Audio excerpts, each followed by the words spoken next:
Hello, hello, hello. How are you guys doing today? Welcome to Peter Watches TV, where I cover all kinds of TV shows, true crime documentaries, series that are trending on Netflix, reality TV. I cover all of it over here. And today, I want to talk about a true crime documentary series that was released recently on Paramount TV that is called Ctrl+Alt+Desire, the Grant Amato story. Now, I have to tell you, the way that I found this documentary was that somebody had actually mentioned it on my vlog channel because I was mentioning I need recommendations for true crime documentaries. I've watched like every true crime documentary series that has ever come out. I've watched almost all of them. And so I was asking for recommendations. And somebody said something about, has Peter mentioned on Paramount the Pillowcase Murders and Ctrl+Alt+Desire? And I, at that time, had just finished the Pillowcase Murders. So the Pillowcase Murders is another documentary series, true crime documentary series, that just came out on Paramount. I'm going to do a video about it over here. The Pillowcase Murders is about somebody who they consider that might have been like one of the biggest serial killers in the United States, if not the world. I think he killed something like 22 women and one man that they know of in Dallas, Texas. And they were all between the ages of like 80 and 95. And he killed the majority of them in assisted living programs where elderly people had their own apartments in assisted living communities and things like that, retirement communities. And he would kill them, and he would kill them with a pillow so that he could steal their jewelry from them. And it was an unbelievable documentary. It was very, very sad, but it was fantastically well done. And they had so many of the family members, so many of the kids of the people that had been killed talking and advocating for their rights and things like that. And it was just incredibly done. And I'm somebody that when I watch true crime, I really focus a lot on, do they share the story of the victim? Do they really get into the victim stories and advocating for the victim and things like that? And Pillowcase Murders is definitely one of those shows that shares at length the victim stories. Goes in with like the majority of the victims and shows their pictures and shows what their life was like and how much fun that they were having in their elderly years. And that, you know, even talks about like these group of women that were all living on the 4th floor, and they were the fun group, and they would have theme parties, and they were at the fun table at dinner and things like that. And then to have their life taken for jewelry. I mean, even in the documentary, this one guy says, my mother was killed for $5,000. It's really sad. And the documentary is just, it's unbelievable. The first part of it sets it up and kind of explains what's happening at one of the assisted living programs. The second part of the documentary goes in and they kind of like find out who's doing it. And the third part is his trial. It's fantastic. So when I was done with that, I think I had one episode left or something like that to watch when I saw that somebody commented on, I think I watched the first episode, and the next night I watched the next two or something like that. I can't remember. Maybe I watched it all in one night. I don't remember. But somebody had commented something like, has Peter watched Pillowcase Murders and Ctrl+Alt+Desire? And I was like, I just mentioned it in that vlog that day. And I was like, what's Ctrl+Alt+Desire? Well, when I finished, the Pillowcase Murders, it like went right into, like on Paramount, it'll go right into the next show, and the next show that came on was Ctrl+Alt+Desire, and I was like, okay, I'll save this. Well, I started watching the trailer for it, and I was like, to be honest with you, I thought it was about like a web hacker or somebody that was like a Twitch streamer and had like, you know, done something online. And I was like, I'm not really interested in this like computer hacking stuff and whatever. The Ashley Madison case, even though it involved hackers, was a completely different thing because it was about the stories of the people and, you know, the company and things like that. But I'm not really interested in the computer hacking, the stories. That stuff doesn't really interest me that much. I've watched a few documentaries of it, but to be honest with you, I'm not really that smart, so it kind of goes over my head a little bit. And so if I had just seen like the poster for it, I would have been like, yeah, I'm going to pass on this. I had no idea what this was about. And in all honesty, and I follow a lot of true crime, I had never heard of the Grant Amato case. And so Ctrl+Alt+Desire is about the Grant Amato case. And I had never heard of this before. There are numerous YouTubers that are highlighted in this documentary series, including Bailey Sarian, who is one of my favorites. I don't know how I missed this Makeup Murder Monday that she did, because they even show her in there and she's like, it's Makeup Murder Monday, you know. And I was like, how did I miss this or talking about this case? And I watch a lot of YouTubers that talk about true crime. So the Grant Amato case, which is the story of Ctrl+Alt+Desire, is about this guy, and I believe he's 29 at the time that he commits the murders, and he is convicted of killing his mother, his dad, and his brother, and he's very, very close with his brother. And his brother, I think he's 29 and his brother is 31, and They still live at home. They're very, very intelligent. Both of them are nurses. They're both in school to become I can't pronounce the word. It's like nurses that work with anesthesiologists and anesthetics, or I don't know. Anyway, y'all know what I'm talking about, okay? If you watch Real Housewives of Beverly Hills, it's what Anne-Marie was, a nurse aesthetic, or I don't know, not the aesthetic of what it is to be a nurse, but you know, the nurse that works with the anesthesiologist. Okay, so the one brother, Grant, he gets kicked out of school, okay, and for kind of being combative with one of the doctors that he's working with. Then he is working for like this retirement home, and he gets fired from there because he is giving medicine to one of the patients to basically keep them quiet so that he can just, I guess, be online talking to his cam model girlfriend all night long, because that's the second part that comes into all this. And so he gets fired from this job. When he gets fired from this job, he starts feeling like a complete failure. His brother and him, who have been so close to this whole thing, are kind of, he keeps on like going to the top, going through school, becoming a nurse. And I cannot pronounce the word. Why can I not say this? A nurse anesthetist. A nurse anesthetist. I finally got it. Okay, I finally got it. I can watch these documentaries all day long, but I cannot pronounce half this stuff. I'll just say that right now. So I had to be like Grant Amato, because I was going to be like tomato, Amato, potato, Grant, potato. I was going to get it all confused. So anyway, so then he comes home and he does what, you know, everybody goes to, and that is, I'm going to be a Twitch game streamer. Because, of course, that makes sense, right? He's going to make $1 million as a Twitch game streamer. So he starts playing games 24 hours a day, and he's in his room.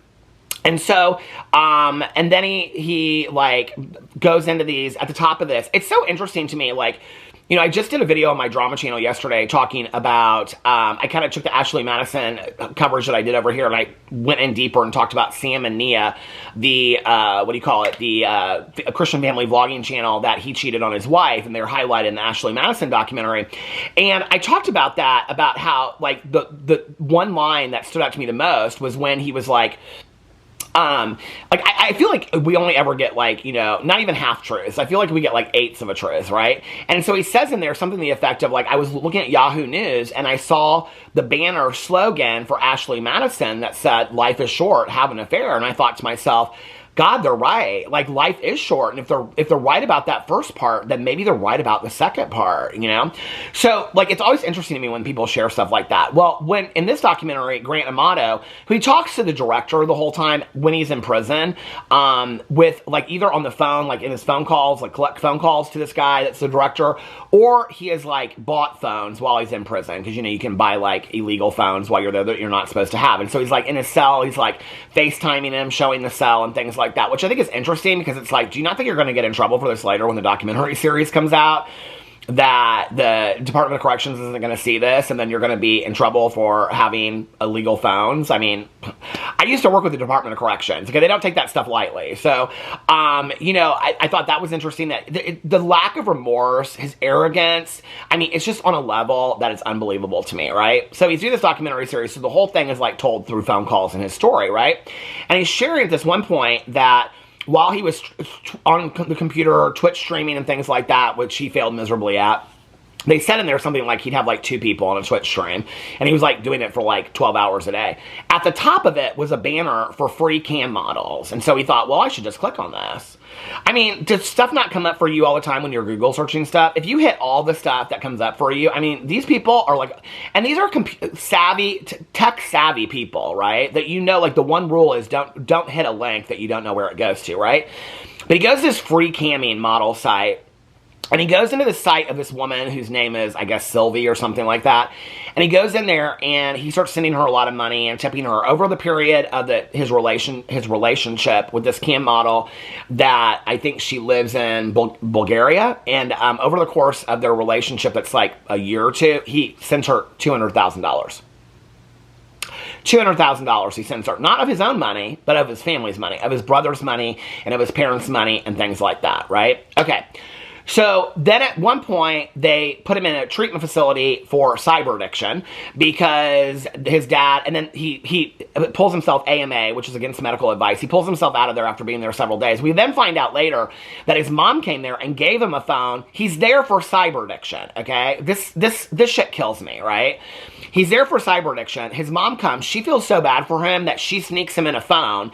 We'll bring up this point later with something else, right? So she sneaks him in a phone. So he's talking to this cam model in this facility that he has sent $200,000 to. The reason why he's in this center, right, is because he's cyber addicted. Okay? And cyber addiction is a very, very real thing. For those of you that don't know, I've been sober since December 17th of 1994. Not cyber addicted, but from drugs and alcohol. Cyber addiction is a very, very real thing. Okay? Developing relationships, these parasocial relationships that people develop with people that, you know, on OnlyFans and on cam webbing sites and stuff. I mean, even the girls that are the cam models, many of them are interviewed. The one that got $200,000, Sylvie, she won because she said she went through such hell when the story came out.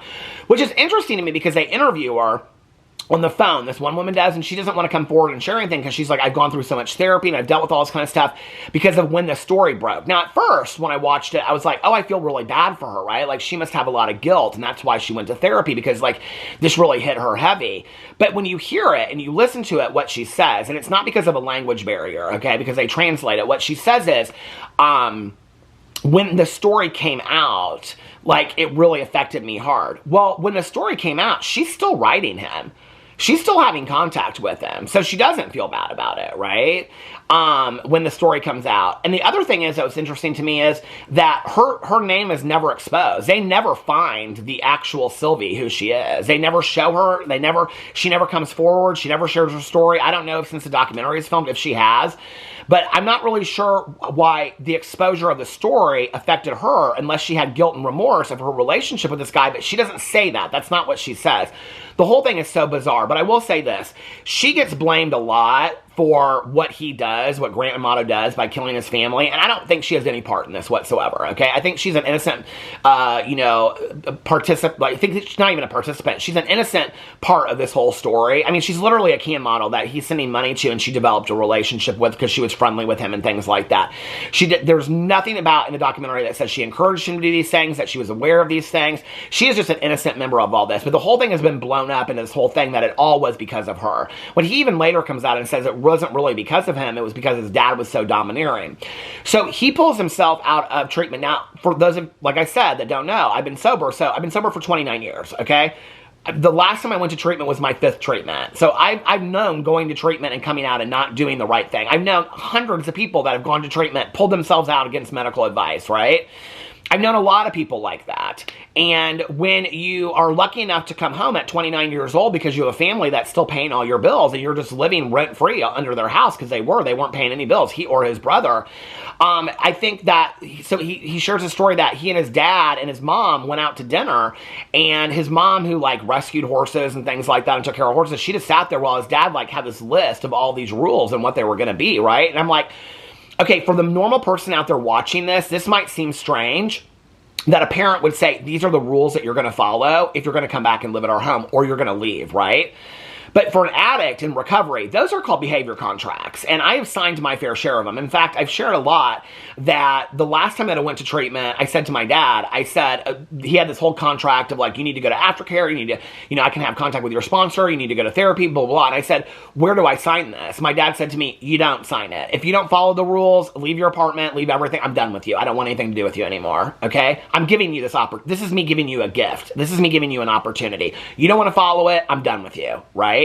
So these kind of behavioral contracts, these structures of rules to give an addict or an alcoholic or a cyber addicted person or a gambling addict or whatever some structure is actually really, really healthy, okay? And I think on the outside looking in, it seems very domineering, but it's actually very normal for a lot of people in recovery that their spouses would give them structure, or that their parents would give them structure, or would they live in a halfway house that has structure, and things like that. So this is actually very normal, especially about somebody that pulls themselves against medical advice. What that means is they're recommending that he stays there for 30 to 60 days, and after 10 days, he said, get me the F out of here, I don't want to be here anymore, okay? So that is actually very normal for a situation like that. And so I was like, okay, this dad, they're painting a picture of his dad, that his dad is like not a very nice guy and all this kind of stuff, but that's just not the case. Now, I do have to say, he was very, very close with his brother. his brother that he shot and killed. He was very, very close with his brother. In fact, at one point in the video, I was on the documentary, I was kind of surprised that they didn't highlight this more. They keep on showing this scene, which to me was almost kind of like, it was bizarrely homoerotic. If anybody else watched this, I would love to know if anybody else had the same take as me, because I don't really easily read into this stuff. But whenever he would talk about his relationship with his brother, they would always show the scene where, and they looked like twins, where one of them would be laying on a weight bench lifting weights, and the other one would be standing over him, spotting him. It was very homoerotic, and it was bizarre, okay? And in one of those scenes, he says about his relationship with his brother, he says that he always thought of his brother as his significant other. And I'm like, and that they were going to live together for the rest of their lives. And I'm like, is nobody else thinking that this language that he's using as a highly intellectual and intelligent person, he's referring to his brother as his significant other, okay? Now, there's a lot of ways that you could use that word, but in today's time, I think we know that significant other means your partner that you are romantically involved with. I don't think there's a lot of people out there that would disagree with that, okay? And, you know, I've known a lot of people that, like, sisters that live in houses right next to each other and they raise their families next to each other. I don't think there's anything weird about that, okay? I've even known some siblings that live together in the same house. I know a lot of people that are upwards of 30 that still live with their parents, okay? 20 years ago, that would have been weird. People would have thought that that was weird. In 2024, in the financial situation or financial economy that we're in today, I don't know that I think that that's actually bizarre, right? I know a lot of people that live with their grandparents and pay rent and help out with the bills and still stay at home. I know a lot of people that do that. Well, I wouldn't say a lot, but I know probably 10 situations like that. You know, so I don't know that that's necessarily bizarre. I think it's bizarre that he referred to his brother as his significant other and that they would always live together. It was kind of weird to me, and like, they don't really ever talk about them having any kind of romantic relationships. They don't ever talk about him having a girlfriend. None of that. They don't go into any of that before he had this online girlfriend, okay? So his parents don't want him to have this relationship with his online girlfriend anymore because, and there's so much of this case that they didn't share. I started looking into it, but I'm just going to cover the TV show today. So he has to follow all these rules, right? Well, guns are a really big thing in this house. Like, they all have guns. They love guns. He and his brother are part of this, like, shooting thing that looks like paintball, but it's like paint pellet or pellet guns or something like that. And they have this friend, this Blake guy that they used to shoot guns with. But they don't really have any social life. They don't really have any, not once do they ever talk about them having a girlfriend, a boyfriend, a relationship, or anything outside this cam model, okay? So then he decides one day that he, like, sends his brother this threatening message, like, on a video and says, you got to put like $100,000, $80,000 or $100,000 or $50,000 in this account, because he basically just wants to leave. He doesn't want to, like, live under his parents' rules anymore. Well, his brother's not going to feed into this. He's not going to feed into an addict, right? And so he's like, no, I've done everything for you. The brother paid for his treatment. And when you leave against medical advice, like, insurance will not cover that. Like, you have to pay for that out of pocket. So his brother is paying for 10 days in a rehab center for cyber addiction, okay? And he's still having contact with his cam model. He's still sending her a lot of money. Plus, he's stolen all this money from his brother, right? And he's like starting credit cards and opening accounts of his brother and his mom and his dad under their own name and sending this woman. I mean, in one day in the court, they show that he sent $20,000 to this woman in one day. Well, no wonder she doesn't want to come forward. You know what I mean? She was bankrolling on this guy. You know, of course 3 people died and she probably feels bad about that. But I wouldn't want to come forward on that either, you know? So anyway, they have a lot of cam models that kind of describe their world and that, like, they develop these relationships with the guys. It's interesting because this one cam model, she calls this guy and she's like, oh, hi, honey. It's like, it's very much like, you know, like, it seems very much to me like contractual. It's a contractual relationship. She tries to paint it up like she really likes this guy, but, like, she's like, I haven't seen you around. And by seeing you around, what she means is you haven't come into my room and tipped me, okay? And so he's like, yeah, well, I had to have surgery. And she's like, oh, honey, why didn't you tell me? It's such a bizarre conversation. I'm like, if this is an example of how you develop relationships with your clients that are coming into your cam rooms, then that doesn't make any sense at all, right? But the thing is this guy suffered from a lot of mental health issues, right? And so they show that. They demonstrate that he had a lot of mental health issues. And at one point, they even show this woman that wrote this book. She's very smart, and a lot of her opinions are fantastic. But that it wasn't just about this cam model that he felt like that was his safety net. It was also this community of men that he was, like, talking to. He even at one point writes them a letter because he lies to her. He basically paints this picture that he is his brother, okay? That he's got this great job, drives a BMW, all this none of it's true. So his dad writes to this cam model and exposes him, and he's pissed about that. So then he comes clean to her and all the guys that are in the... It's like this community of people. This is so bizarre to me. I'm like, this is a world that I do not live in. So then he kills his mom and his dad and his brother. He denies it, and he says complete innocence. His mom's sitting at the computer playing Candy Crush. He shoots her in the back of the head. He frames it to look like it was a murder-suicide, and that his brother shot his dad and then shot himself. And he has like this gun holster, and he has it holstered wrong and stuff like that. Then he goes on the run, and they apprehend him, and they arrest him. So anyway, it's this long court trial. That's the 3rd episode. And then he goes to prison for killing them, okay? He's charged. He's found guilty with killing his mom, his dad, his brother. There's like all this evidence that comes out. Phone calls, things like that. He says he's in this parking lot online. Like, after he kills his parents, he goes to the parking lot to use his free Wi-Fi at the Piggly Wiggly or something like that.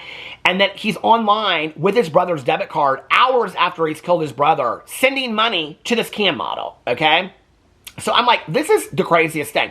And why is nobody asking about why he refers to his brother as his significant other? Like, I think that is a whole road that maybe they should have gone down through for this whole documentary. Has anybody ever talked about that? I mean, I think that's so weird that he refers to that.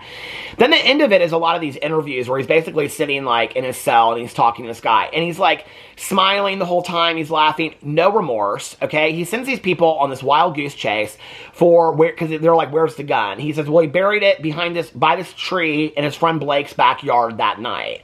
So they go and send like 10 sheriffs, and like they dig up this whole area. They don't find anything. Well, he thinks it's funny, right? What's interesting is the whole time they show like Jerry Springer in disguise, this girl from the back, and she's like, he's a really nice guy. At one point, she even says, I mean, like, what he did, it was bad, but it wasn't like the worst thing anybody's ever done. I'm like, girl, he killed his mother, his father, and his brother. Well, then you find out that she's his kind of girlfriend. Oh, but she's also a cam model. And she doesn't really love him. She loves the money. She says, you can say nice things to me, and I don't really care. But if you say nice things to me and you send me money, then I really care. And I'm like, all these people, like this whole world that we've developed, this whole online world, there's a lot of fantastic things that have come with the internet, right? But this is like a really seedy part of it, okay? People just using people for money, acting like, I mean, whether he wants to say it or not, like his fascination with this woman, sending her $200,000, heavily altered his relationship with his parents, which ultimately ended up in him killing his parents and his brother, okay? Not to mention that he sends this girl from prison $1,000 on a phone that is stolen, okay? Now, we want to talk about prison reform and things like that. You got this man that is in prison for killing his mom, his dad, and his brother for $200,000 that he stole from them and sent to this cam model, and that is what he's in prison for, on a stolen phone, sending a woman $1,000, okay? That he is being gifted from people, and that he is saying that, and she's saying that he's not the worst person when he shot and killed his mom, his dad, and his brother. I'm like, okay. These people have, like, they grew up in a room, and they have never left this room, and they are still in that room, and this is where the phrase, touch grass in 2023, which we need to expire in 2024, but that's where that word is so perfection, okay? Because I am so confusion about this entire thing. Y'all need to go touch some grass. You are on computers too much. I mean, I am so grateful for people watching my videos, but these people are nuts. I go outside when I'm done filming a video, and I go talk to my neighbors across the street, I go down to the pool, I walk in my neighborhood, I go with my good Judy to meetings. I hang out with my husband and my dog. I am not online 24 hours a day sending a bunch of money to somebody I ain't ever going to meet in Bulgaria. I mean, this is crazy. And this girl that's making all these excuses for him, you can see how passionate I got about this, right? I'm like sitting there watching this. I'm like, this is nuts, okay? And this woman that's making all these excuses for him because she's his girlfriend now, his paid girlfriend that he's paying on his illegal phone that he has in prison, she's making excuses and saying, well, he's really not that bad. He's got all these mental health issues, which he does. I don't deny that, okay? That doesn't take away from the fact that he killed 3 people. But she's like, he's not that bad. I mean, he's not the worst person. And then she goes in there and says, well, I don't really love him. It's like, I love the money that he sends me. So you're defending somebody because they pay you to say that? I mean, the implications of all this are so bizarre. And I am not done looking into this. I will tell you, I'm going to look into this further, and I'm going to cover it deeper as a true crime case on my Peter Mom, my drama channel, because I'm starting to do true crime over there. But I have to tell you, this is a fantastic documentary. It wasn't as well done as the Pillowcase Murders, but I didn't know about this case. And I love seeing my girl Bailey Sarian up in there. All right for you. And so let me know what you think about this case in the comment section below. I was baffled by all of it. I love you guys, and I'll see you tomorrow. Bye.